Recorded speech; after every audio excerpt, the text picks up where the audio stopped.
ಎಲ್ಲರಿಗೂ ನಮಸ್ಕಾರ.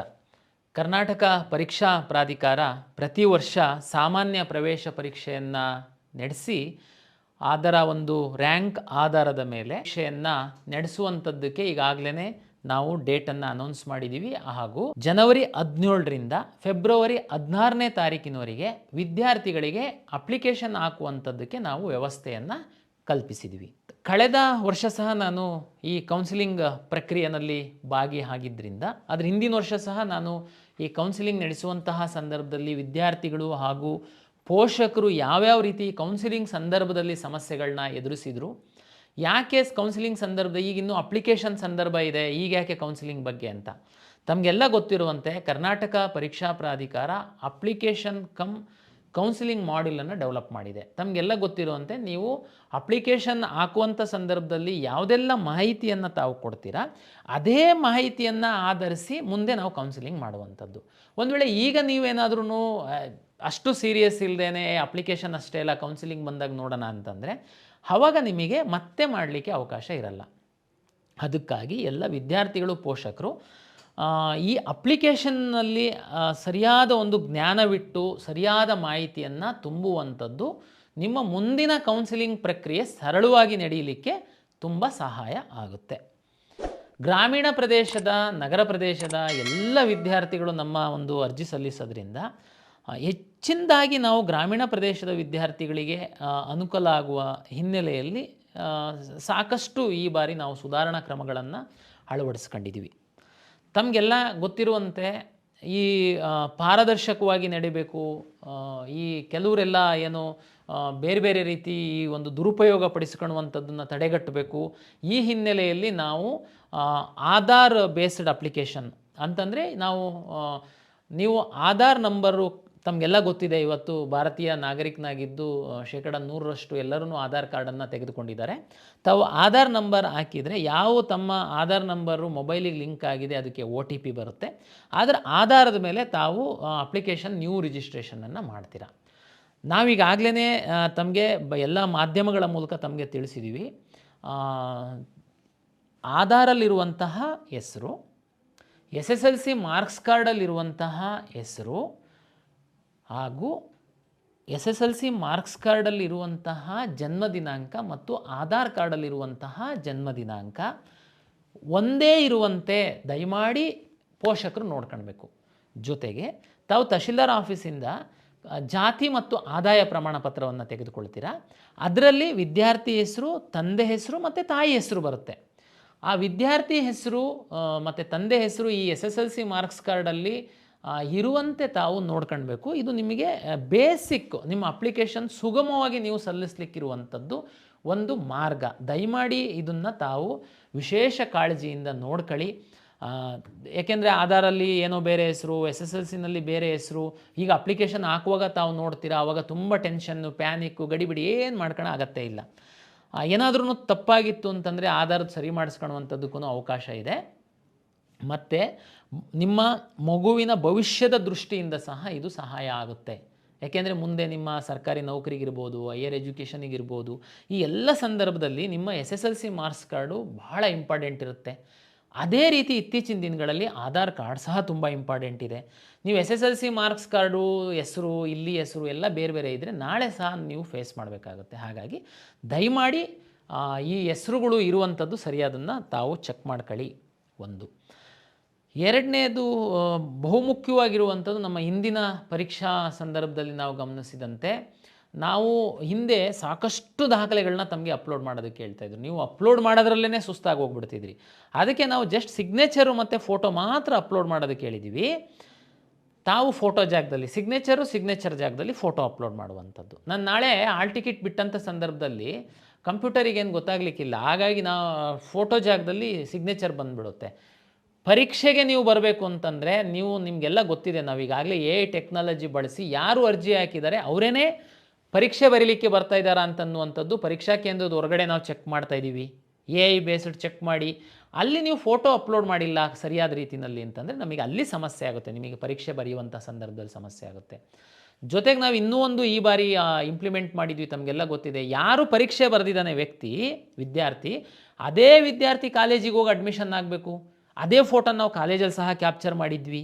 ಅಂದರೆ ಇಲ್ಲಿ ಯಾವುದೇ ರೀತಿ ಮಾಲ್ ಪ್ರಾಕ್ಟೀಸ್ ಆಗಬಾರ್ದು, ಪಾರದರ್ಶಕವಾಗಿ ಪರೀಕ್ಷೆ ಆಗಬೇಕು, ಪರೀಕ್ಷೆ ಬರೆದವನಿಗೆ ರಿಸಲ್ಟ್ ಬರುತ್ತೆ, ಪರೀಕ್ಷೆ ಬರೆದವನು ಕಾಲೇಜಿಗೆ ಹೋಗಬೇಕು ಅನ್ನುವ ಹಿನ್ನೆಲೆಯಲ್ಲಿ ನಾವು ಅಭಿವೃದ್ಧಿಪಡಿಸಿರುವಂಥದ್ದು. ಅದಕ್ಕೆ ತಮ್ಮ ಸಹಕಾರ ಇರುತ್ತೆ ಅಂತೇಳಿ ಭಾವಿಸ್ತೀನಿ. ಹಾಗಾಗಿ ತಾವು ಫೋಟೋನ ಒಳ್ಳೆ ರೀತಿ ಫೋಟೋನ ಅಪ್ಲೋಡ್ ಮಾಡಿ ಅಂತನ್ನುವಂಥದ್ದು ತಮ್ಮ ಒಂದು ವಿನಂತಿ. ಜೊತೆಗೆ ನಾವು ಈ ಅಪ್ಲಿಕೇಶನ್ ಹಾಕಿದ ನಂತರ ನಾವು ಕೌನ್ಸಿಲಿಂಗಲ್ಲಿ ತಮಗೆಲ್ಲ ಗೊತ್ತಿದೆ ಸಾಕಷ್ಟು ಬದಲಾವಣೆಗಳಾಗ್ತಾ ಇರುತ್ತೆ, ಹೊಸ ಹೊಸ ಮಾಹಿತಿ ಬರ್ತಿರುತ್ತೆ, 3 ರೌಂಡಲ್ಲಿ ಕೌನ್ಸಿಲಿಂಗ್ ಆಗುತ್ತೆ, ಈ ಟೈಮ್ ಟೇಬಲ್ಲು, ರಿಸಲ್ಟು, ಸಾಕಷ್ಟು ಪ್ರಕ್ರಿಯೆಗಳಿರುತ್ತೆ. ತಾವು ಕೆಲವರು ಮಾಧ್ಯಮದಲ್ಲಿ ಪೇಪರ್ ನೋಡ್ತೀರಾ, ಪೇಪರ್ ಓದಲ್ಲ, ಎಲ್ಲರೂ ಓದೋದಕ್ಕಾಗಲ್ಲ. ಅದಕ್ಕೆ ನಾವು ಕಳೆದ ವರ್ಷ ಎಫೆಕ್ಟಿವ್ ಆಗಿ ತಮ್ಮದು ರಿಜಿಸ್ಟರ್ಡ್ ವಾಟ್ಸಪ್ ನಂಬರಿಗೆ ನಾವು ಸಾಕಷ್ಟು SMS ಕಳಿಸಿದ್ವಿ. ಈ ಬಾರಿ ಸಹ ಆ ಸಿಸ್ಟಮ್ ಇಟ್ಟಿದ್ದೀವಿ. ಮುಂದುವರೆದು ಇಮೇಲ್ ಸಹ ನಾವು ತಗೊಂಡಿದ್ದೀವಿ, ಇಮೇಲಿಗೆ ಸಹ ನಾವು ಕಳಿಸ್ತೀವಿ. ಪ್ರತಿ ಸಾರಿ ನಾವು ಫ್ಯೂಚರಲ್ಲಿ ತಾವು ಲಾಗಿನ್ ಆಗುವಾಗ OTP ಬರುತ್ತೆ, ಅದು ರೆಗ್ಯುಲರ್ SMS ಬರುತ್ತೆ, ವಾಟ್ಸಪ್ಪಿಗೆ ಬರುತ್ತೆ. ನೀವು ಇಮೇಲ್ ID ಕೊಟ್ಟಿತ್ತು ಅಂತಂದರೆ ಇಮೇಲಿಗೆ ಸಹ ಬರುತ್ತೆ. ಹಾಗಾಗಿ ಇದನ್ನು ನಿಮಗೆ ತುಂಬ ಸರಿಯಾದ ಮಾಹಿತಿ ಸರಿಯಾದ ಸಮಯಕ್ಕೆ ಸಿಕ್ಕಬೇಕು. ನೀವು ಇನ್ಯಾರ್ದೋ ವ್ಯಕ್ತಿಗಳ ಮೇಲೆ ಡಿಪೆಂಡ್ ಆಗಬಾರ್ದು ಅನ್ನುವ ಹಿನ್ನೆಲೆಯಲ್ಲಿ ನಾವು ಮಾಡಿದ್ದೀವಿ. ಹಾಗಾಗಿ ತಾವು ದಯಮಾಡಿ, ಹೌದು ಈಗೆಲ್ಲ ತುಂಬ ವಿದ್ಯಾರ್ಥಿಗಳು ಹಾಸ್ಟೆಲಲ್ಲಿ ಇರ್ತೀರ, ತಮ್ಮದು ಮೊಬೈಲ್ ನಂಬರ್ ಏನು ತಮ್ಮ ಕೈಯಲ್ಲಿ ಇರಲ್ಲ. ಆದರೆ ತಾವು ಹಾಕುವಾಗ ದಯಮಾಡಿ ತಮ್ಮ ಪೇರೆಂಟ್ಸಿಂದು ಮೊಬೈಲ್ ನಂಬರ್ ಹಾಕಿ. ಯಾಕೆಂದರೆ ಈ ಎಕ್ಸಾಮ್ ಮುಗಿದ ಮೇಲೆ ತಾವು ಪೇರೆಂಟ್ಸ್ ಜೊತೆ ಇರ್ತೀರ, ಹಾಗಾಗಿ ನಿಮ್ಮದೇ ಮೊಬೈಲ್ ನಂಬರ್ ಹಾಕಬೇಕಂತೇನಿಲ್ಲ. ಅಟ್ಲೀಸ್ಟ್ ನಿಮ್ಮ ಪೇರೆಂಟ್ಸ್ ಹಾಕಿ. ದಯಮಾಡಿ ಯಾರೋ ಸೈಬರ್ ಸೆಂಟರ್ದು ಇನ್ಯಾರ್ಯಾರ್ದೋ ಥರ್ಡ್ ವ್ಯಕ್ತಿಗಳದ್ದು ಕೊಡೋಕ್ಕೆ ಹೋಗಬೇಡಿ, ನಾಳೆ ನಿಮಗೆ ತೊಂದರೆ. ಯಾಕೆಂದರೆ ಎಲ್ಲ SMS ವಾಟ್ಸಪ್ದು ನಮ್ಮದು ಇನ್ಫಾರ್ಮೇಷನ್ ಅವ್ರಿಗೆ ಹೋಗ್ಬಿಡುತ್ತೆ. ಹಾಗಾಗಿ ದಯಮಾಡಿ ತಮ್ಮದು ಮೇಲ್ IDನ ಕ್ರಿಯೇಟ್ ಮಾಡಿ. ಎಲ್ಲ PUC ವಿದ್ಯಾರ್ಥಿಗಳಿದ್ದೀರಾ, ತುಂಬ ಅನುಕೂಲ ಆಗುತ್ತೆ. ನಿಮಗೆ ಮೇಲ್ ಸಹ ಬರುತ್ತೆ. ಓಕೆ, ಕಾಲೇಜಲ್ಲಿ ಮೊಬೈಲು ಕಂಪ್ಯೂಟರು ಎಲ್ಲ ನಿಮಗೆ ಅವಾಯ್ಡ್ ಮಾಡಿರ್ತಾರೆ. ಅಂಥ ಸಂದರ್ಭದಲ್ಲಿ ದಯಮಾಡಿ ಪೇರೆಂಟ್ಸ್ದು ಮೊಬೈಲ್ ನಂಬರ್ ಕೊಟ್ಟರೆ ನಾವು ಕಳಿಸುವಂಥ ವಾಟ್ಸಪ್ SMS ಇಮೇಲ್ IDನ ತಮ್ಮದು ಪೇರೆಂಟ್ಸ್ದು ಅಥವಾ ತಮ್ಮದು ಕೊಟ್ಟರೆ ನಾವು ಟೈಮ್ ಟು ಟೈಮ್ ಕಳಿಸುವಂಥ ತಮಗೆ ಮಾಹಿತಿ ಸಿಗುತ್ತೆ. ಇದು ಅನುಕೂಲ ಆಗುತ್ತೆ. ಓಕೆ, ಈಗ ಮುಖ್ಯವಾಗಿ ಇಡೀ ಅಪ್ಲಿಕೇಶನ್ನಲ್ಲಿ ಸಾಕಷ್ಟು ಸ್ಟೆಪ್ಸ್ ಇದೆ. ಅದೆಲ್ಲದನ್ನು ನಾನು ನಿಮಗೆ ಎಕ್ಸ್ಪ್ಲೈನ್ ಮಾಡಲಿಕ್ಕೆ ಹೋಗಲ್ಲ. ಅದು ನೀವು ಒಂದು ಸರಿ ಅಪ್ಲಿಕೇಶನ್ ಹಾಕಲಿಕ್ಕೆ ಕೂತ್ರೆ ತಮಗೆಲ್ಲ ಗೊತ್ತಾಗುತ್ತೆ. ಕಳೆದ 2 ವರ್ಷಗಳಲ್ಲಿ ತಾವು ಎಲ್ಲಿ ಮಿಸ್ಟೇಕ್ ಮಾಡಿದ್ರಿ, ಎಲ್ಲಿ ನೀವು ಹೆಚ್ಚು ಗಮನ ಕೊಡಬೇಕು ಅನ್ನುವಂಥದ್ದನ್ನು ಮಾತ್ರ ನಾನು ಫೋಕಸ್ ಮಾಡ್ತೀನಿ. ಅಂದರೆ ನಾಳೆ ನಿಮಗೆ ಸೀಟ್ ಅಲಾಟ್ಮೆಂಟಲ್ಲಿ ನಿಮಗೆ ತೊಂದರೆ ಆಗಬಾರ್ದು, ಅದು ನನ್ನ ಮುಖ್ಯ ಕಾಳಜಿ. ವಿಶೇಷವಾಗಿ ನೋಡಿ, ಕರ್ನಾಟಕ ರಾಜ್ಯದಲ್ಲಿ ಮೈನಾರಿಟಿ ಕಾಲೇಜಸ್ ಇದೆ, ಮುಸ್ಲಿಂ ಮೈನಾರಿಟೀಸ್ ಮತ್ತು ಕ್ರಿಶ್ಚಿಯನ್ ಮೈನಾರಿಟೀಸ್ ಕಾಲೇಜಸ್ ಇದೆ. ಈ ಸೀಟ್ ಶೇರಿಂಗಲ್ಲಿ ನಮ್ಮ ಮೆಡಿಕಲ್ ಸೀಟ್ ಶೇರಿಂಗಲ್ಲಿ, ಮೆಡಿಕಲ್ ಮತ್ತು ಡೆಂಟಲಲ್ಲಿ ಶೇರ್ಸು ಬೇರೆ ಬೇರೆ ಥರ ಪ್ಯಾಟ್ರನ್ ಇದೆ. ಅದು ನಾನು ಕೌನ್ಸಿಲಿಂಗ್ ಟೈಮಲ್ಲಿ ಹೇಳ್ತೀನಿ, ಇಲ್ಲಿ ಹೇಳಲಿಕ್ಕೆ ಹೋಗಲ್ಲ. ಇಲ್ಲಿ ನಾನು ಏನು ಹೇಳ್ತೀನಿ ಅಂತಂದರೆ, ಇಲ್ಲಿ KCET ಅಪ್ಲಿಕೇಶನ್ ಹಾಕಿದವರೇ ನೀಟ್ ಸಹ ಎಕ್ಸಾಮ್ ಬರೀತೀರಾ ನೀವು, ನಾವೇನು ಎಕ್ಸಾಮ್ ಕೊಡಲ್ಲ ನಿಮಗೆ. ಆದರೆ ಇದೇ ಅಪ್ಲಿಕೇಶನ್ನಿಗೆ ನಿಮ್ಮದು ನೀಟ್ ರಿಸಲ್ಟ್ ಬಂದಾದಮೇಲೆ ನೀಟ್ ರಿಜಿಸ್ಟ್ರೇಷನ್ ನಂಬರ್ ಎಂಟ್ರಿ ಮಾಡೋದಕ್ಕೆ ನಾವು ಎನೇಬಲ್ ಮಾಡ್ತೀವಿ. ನೀವು ಮತ್ತೊಂದು ಸರಿ ಎಲ್ಲ ಅಪ್ಲಿಕೇಶನ್ ತುಂಬ ಅಗತ್ಯ ಇಲ್ಲ. ನಮ್ಮ ಹತ್ರ 2 ಥರ ಕೆಟಗರಿ ಮಕ್ಕಳಿರ್ತಾರೆ. ಬರೀ ನೀಟ್ ಎಕ್ಸಾಮ್ ಬರೆಯೋರು ಇರ್ತಾರೆ. ನೀವು ಅಪ್ಲಿಕೇಶನ್ ಹಾಕಬೇಕಾ? ಹೌದು, ನೀವು ಅಪ್ಲಿಕೇಶನ್ ಹಾಕಿ, ನೀವು ನಮ್ಮ ಎಕ್ಸಾಮ್ ಬರೆಯೋ ಅಗತ್ಯ ಇಲ್ಲ. ನೀವು ನೀಟ್ ರಿಸಲ್ಟ್ ಬಂದಾಗ ನಾನು ರಿಜಿಸ್ಟ್ರೇಷನ್ ನಂಬರ್ ಹಾಕಕ್ಕೆ ಹೇಳ್ತೀನಿ, ನೀವು ನೀಟ್ ನಂಬರ್ ಹಾಕಿ, ನಮಗೆ ನ್ಯಾಷನಲ್ ಟೆಸ್ಟಿಂಗ್ ಏಜೆನ್ಸಿಯಿಂದ ನಿಮ್ಮದು ಡಾಟಾ ಬಂದಿರುತ್ತೆ, ನಾನು ಅದನ್ನು ನಿಮ್ಮದು ರ್ಯಾಂಕನ್ನು ನಾನು ನಿಮ್ಮ ಅಪ್ಲಿಕೇಶನ್ ಒಳಗಡೆ ಡಿಸ್ಪ್ಲೇ ಮಾಡ್ತೀನಿ. ಕೆಲವು ಮಕ್ಕಳು ನೀವು ನಮ್ಮ KCET ಅಪ್ಲಿಕೇಶನ್ನು ಹಾಕ್ತೀರಾ, ನಮ್ಮ ಎಕ್ಸಾಮ್ನೂ ಬರೀತೀರಾ, ನೀಟ್ ಎಕ್ಸಾಮ್ನೂ ಬರೀತೀರಾ. ನೀವು ಅಪ್ಲಿಕೇಶನ್ ಹಾಕಿರ್ತೀರಾ, ನಮ್ಮದು KCET ಎಕ್ಸಾಮ್ ಬರೀತೀರಾ, ನೀಟ್ ರಿಸಲ್ಟ್ ಬಂದಾಗ ನಿಮಗೆ ಸಹ ನೀಟ್ ನಂಬರ್ ಹಾಕೋದಕ್ಕೆ ನಾವು ಅವಕಾಶ ಕೊಡ್ತೀವಿ. ನಾವು ನ್ಯಾಷನಲ್ ಟೆಸ್ಟಿಂಗ್ ಏಜೆನ್ಸಿಯಿಂದ ನಿಮ್ಮ ರ್ಯಾಂಕನ್ನು ನಾವು ತಗೊಳ್ತೀವಿ. ಏನು ಕನ್ಫ್ಯೂಷನ್ ಬೇಡ. ಇದು 2 ಕೆಟಗರಿ ಮಕ್ಕಳು ನಮಗೆ ಬರುವಂಥದ್ದು. ಹಾಗಾಗಿ ನೀವೀಗ ಇನ್ಫಾರ್ಮೇಷನ್ ಕೊಡುವಂಥದ್ದು ಇಂಪಾರ್ಟೆಂಟು. ಯಾಕೆ ನಾನು ಈ ಪಾಯಿಂಟನ್ನು ಇಲ್ಲಿ ಹೇಳಿದೆ ಅಂದರೆ, ರಿಲಿಜಿಯಸ್ ಮೈನಾರಿಟಿ. ಈಗ ಉದಾಹರಣೆಗೆ ಒಂದು ಮುಸ್ಲಿಂ ವಿದ್ಯಾರ್ಥಿ ಇದ್ದಾನೆ, ಅವನು ನೀಟು ಎಕ್ಸಾಮು ಬರೀತಾನೆ, KCETನೂ ಬರೆದಿರ್ತಾನೆ. ಇಲ್ಲಿ ನೀವು ರಿಲಿಜಿಯಸ್ ಮೈನಾರಿಟಿನ ಅಂತ ನಾವು ಕೇಳಿದಾಗ, ನೀವು ಇಲ್ಲಿ 10 ವರ್ಷ ಕರ್ನಾಟಕದಲ್ಲಿ ಓದಿರುವಂಥದ್ದು ಮತ್ತು ನಿಮ್ಮ ರಿಲಿಜಿಯಸ್ ಮೈನಾರಿಟಿಗೆ ಸಂಬಂಧಪಟ್ಟಂತೆ ನಿಮ್ಮ ಒಂದು ಮಾಹಿತಿನ ತಹಶೀಲ್ದಾರ್ ಆಫೀಸಿಗೆ ಕೊಟ್ಟು, ತಹಶೀಲ್ದಾರಿಂದ ಒಂದು RD ನಂಬರ್ ಇರುವಂಥ ಒಂದು ಸರ್ಟಿಫಿಕೇಟನ್ನು ನೀವು ತಗೊಳ್ಬೇಕು. ನೀವು ತಗೊಂಡಿರಲ್ಲ. ನಾಳೆ ನಾನು ಎಡಿಟ್ ಆಪ್ಷನ್ ಎಲ್ಲ ಬಿಟ್ಟಾಗಲೂ ನೀವು ಸುಮ್ಮನೆ ಇರ್ತೀರಾ. ಮೆಡಿಕಲ್ ಸೀಟಿಗೆ ನೀವು ಪಾರ್ಟಿಸಿಪೇಟ್ ಮಾಡಿರ್ತೀರಾ. ನಾನು ರಿಸಲ್ಟ್ ಪಬ್ಲಿಷ್ ಮಾಡಿದಾಗ ರಿಲಿಜಿಯಸ್ ಮೈನಾರಿಟಿ ಕಾಲೇಜ್ಗಳಲ್ಲಿ ಕಟ್ ಆಫು ಸ್ವಲ್ಪ ಜಾಸ್ತಿ ನಿಮ್ಗಿಂತನೂ ಕಡಿಮೆ ಇರೋರಿಗೆ ಸಿಕ್ಬಿಟ್ಟಿರುತ್ತೆ. ಅವಾಗ ನೀವು ಬರ್ತೀರಾ, ಏನು ಸರ್ ಇದು ಅನ್ಯಾಯ, ನನಗೂ ಸಿಕ್ಕಿಲ್ಲ ಅವ್ರಿಗೆ ಸಿಕ್ಕಿದೆ. ಯಾಕೆಂದರೆ ನೀವು ರಿಲಿಜಿಯಸ್ ಮೈನಾರಿಟಿ ಸರ್ಟಿಫಿಕೇಟ್ ಹಾಕಿರಲ್ಲ. ಹಾಗಾಗಿ ದಯಮಾಡಿ ಈ ಮೆಡಿಕಲ್ಲು ಡೆಂಟಲಿಗೆ ಸಂಬಂಧಪಟ್ಟಂತೆ 2 ವಿಷಯ ನಾನು ಕಳೆದ ವರ್ಷ ತುಂಬ ಇದು ಮಾಡಿದ್ದೀನಿ. ನೀವು ರಿಲಿಜಿಯಸ್ ಮೈನಾರಿಟಿ ಸರ್ಟಿಫಿಕೇಟ್ ಹಾಕುವಂಥದ್ದನ್ನು ದಯಮಾಡಿ ಹಾಕಿ ನೀವು ಆ ಸೌಲಭ್ಯ ಪಡಿಬೇಕು ಅಂತಂದರೆ. ಆಮೇಲೆ ಲಿಂಗ್ವಿಸ್ಟಿಕ್ ಮೈನಾರಿಟಿ ನೋಡಿ, ಭಾಷಾ ಅಲ್ಪಸಂಖ್ಯಾತ ಒಂದು ಮೀಸಲಾತಿ ಅಡಿ ಒಂದಷ್ಟು ಕಾಲೇಜುಗಳು ಕರ್ನಾಟಕದಲ್ಲಿ ರನ್ ಆಗುತ್ತೆ.